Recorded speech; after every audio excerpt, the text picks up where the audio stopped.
बात करेंगे PoK operation सिंदूर की सफलता पर। हर हिंदुस्तानी सेना के शौर्य को सलाम कर रहे हैं, लेकिन सीज फायर पर ट्रंप की एंट्री और पीएम के संबोधन से पहले ट्रंप के ट्वीट से अब सियासी बवाल हो रहा है। कांग्रेस ने सीज फायर और कश्मीर मुद्दे पर मध्यस्थता को लेकर ट्रंप के ट्वीट पर न केवल केंद्र सरकार को घेरा, बल्कि गहलोत ने तो केंद्र से तल्ख तेवर में सरकार से पूछा कि आखिर भारत के मसले पर ट्रंप को पंचायती का अधिकार किसने दे दिया। रिपोर्ट में देखें।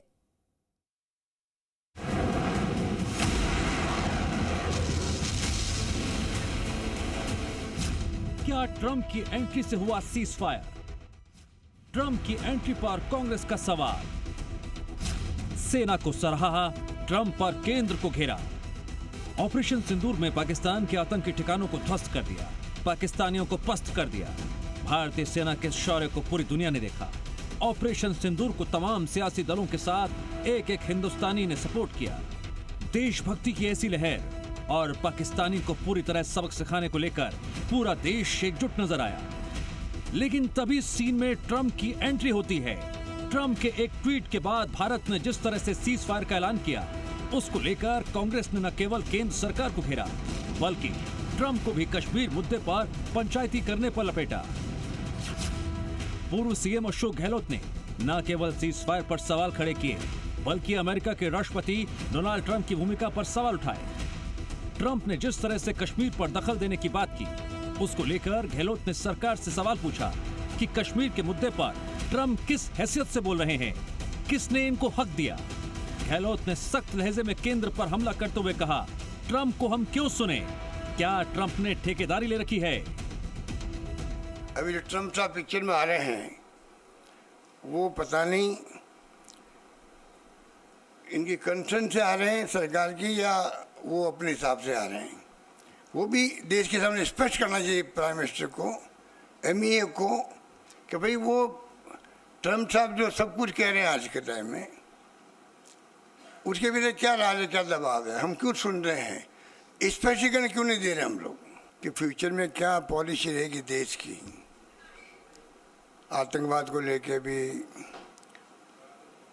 एटॉमिक एनर्जी को या एटॉमिक बम को लेके भी सब बातें उन्होंने कही, अच्छी बात है। पर जो पूरा देश इंतज़ार कर रहा था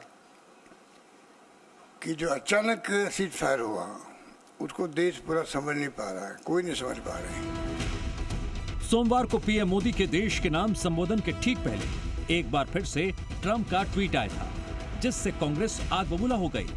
ये ट्रंप का वही ट्वीट है जिसमें उन्होंने कहा, अमेरिका प्रशासन के लंबे कवायद के बाद दोनों देशों के बीच सीज फायर हुआ, वो दोनों देशों के साथ व्यापार का मौका देंगे। पीएम मोदी के संबोधन के ठीक पहले ये ट्वीट आया था, जिसके बाद पीएम ने कहा था, टेरर और टॉक एक साथ नहीं चल सकते। भारत समेत कश्मीर जैसे अहम मुद्दों पर अमेरिकी दखल से गहलोत के तेवर गर्म हो गए। गहलोत ने केंद्र सरकार से फिर सीधे सवाल कर दिया, पीएम की स्पीच से पहले ट्रंप का ट्वीट क्यों आया? कश्मीर का मुद्दा हल करने की बात कहना खतरनाक है। क्या भारत ने अमेरिका की मध्यस्थता को स्वीकार कर ली है? पीएम को ट्रंप के मसले पर जवाब देना चाहिए। गहलोत यहीं नहीं रुके। उन्होंने कहा, इंदिरा गांधी कभी अमेरिका के आगे झुकी नहीं। गहलोत ने कहा, पाकिस्तान का हाल तो ऐसा होना चाहिए कि वो आतंकवादी घटना के लायक ही नहीं बचे। अमेरिका का दबाव हिंदुस्तान पे हर वक्त रहा है, चाहे गोवा हो, चाहे वो सिक्किम हो। उसके बाद बांग्लादेश का तो 71 का आपको मालूम ही है। बांग्लादेश की घटना को भी हमने उसको, और जो पॉलिसी एनडीए गवर्नमेंट की दबा के रखने की इतिहास को, उसके कारण से नई पीढ़ी तो पता ही नहीं, वो समझ नहीं पाएगी कि हो क्या रहा देश के अंदर। वो उसको गर्व करने की स्थिति नहीं रहेगी उनकी।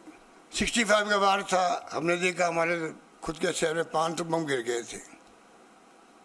तो बचपन से देखता रहे 65 का वार, सेना ने जम के लड़ा, लाल बहादुर शास्त्री थे उस वक्त में। फिर आपको मालूम है कि किस प्रकार उस पर कुछ लोगों ने विरोध किया उनका। इन्हीं लोगों ने जो आज सत्ता में बैठे हुए हैं। ट्रंप के दखल को लेकर राजस्थान के कांग्रेस नेता लगातार सवाल उठा रहे हैं। दिल्ली में कांग्रेस महासचिव सचिन पायलट ने भी अमेरिकी राष्ट्रपति ट्रंप द्वारा सीज फायर की घोषणा को लेकर हैरानी जताई, तो वहीं डोटासरा ने सवाल किया, आखिर क्यों अमेरिका के कहने पर सब कुछ रोका गया।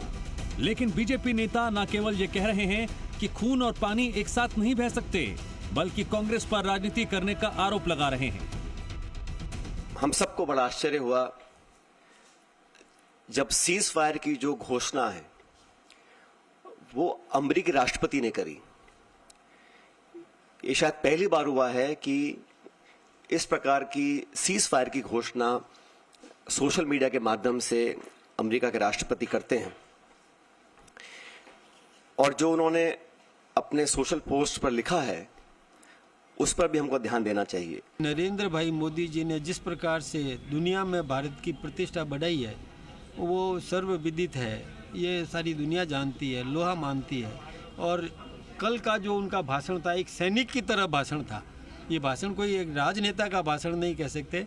जो राष्ट्रीय चरित्र युक्त व्यक्तित्व जिस प्रकार से राष्ट्रभक्ति से ओतप्रोत वक्तव्य दे सकता है वैसा वक्तव्य दिया, तो हम सबको गौरव करना चाहिए। गर्व तो देश के प्रधानमंत्री जी से देश की जनता ये सुनना चाहती थी कि हमारी विदेश नीति क्या है, क्या हम हमारे आंतरिक मामलों में आतंकवादियों से बदला लेने के लिए, आतंकवाद को समाप्त करने के लिए अमेरिका के ऊपर निर्भर हो गए हैं। अमेरिका जैसे चाहेगा वैसे ही हम लोग करेंगे। कांग्रेस इस मुद्दे को लेकर सरकार से संसद का विशेष सत्र बुलाने की मांग कर स्थिति स्पष्ट करने की मांग कर रही है। कांग्रेस की दलील है, सरकार अब तक कश्मीर मामले में किसी की मध्यस्थता से इनकार करती रही है। ऐसे में सीज फायर और कश्मीर के मुद्दे पर ट्रंप की दखल अंदाजी को लेकर कांग्रेस सब पूरी तरह से घिरने के मूड में उतर आई है। ब्यूरो रिपोर्ट, जी मीडिया।